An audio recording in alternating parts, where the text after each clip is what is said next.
দুর্গাপূজার মূল গল্প হল মহিষাসুর নামক এক অসুরকে বধ করে দেবীর বিজয় এবং শুভ শক্তির জয়, যার সূচনা করেছিলেন রাজা সুরত ও সমাধি বৈশ্য। রামচন্দ্র বাবন বধের আগে শরৎকালে এই পূজা করেন।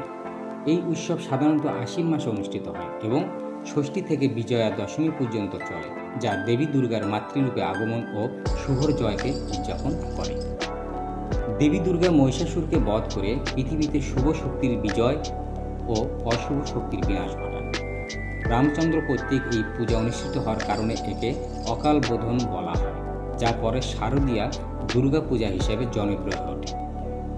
মার্কণ্ডেয় পুরাণে বর্ণিত আছে যে প্রথম দুর্গাপূজা করেছিলেন রাজা সুরত ও সমাধি বৈশ্য।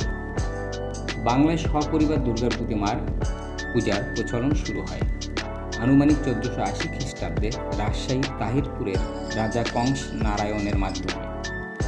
1761 সালে হুগলির গুপ্তিপাড়ায় প্রথম বারোয়ারি পূজার প্রচলন হয়, যেখানে অনেক বন্ধু চাঁদা তুলে সর্বজনীন পূজা করে, যা পরে সারা বাংলায় জনপ্রিয় হয়। দুর্গাপূজা আশ্বিন মাসে অনুষ্ঠিত হয়। মহাষষ্ঠী, মহাসপ্তমী, মহা অষ্টমী, মহানবমী এবং বিজয়া দশমী এই 5 দিন মূলত পূজার প্রধান দিন।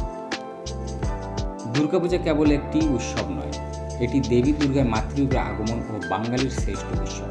এই উৎসব অশুভ শক্তির বিনাশ এবং শুভ শক্তির জয়কে মনে করিয়ে দেয়।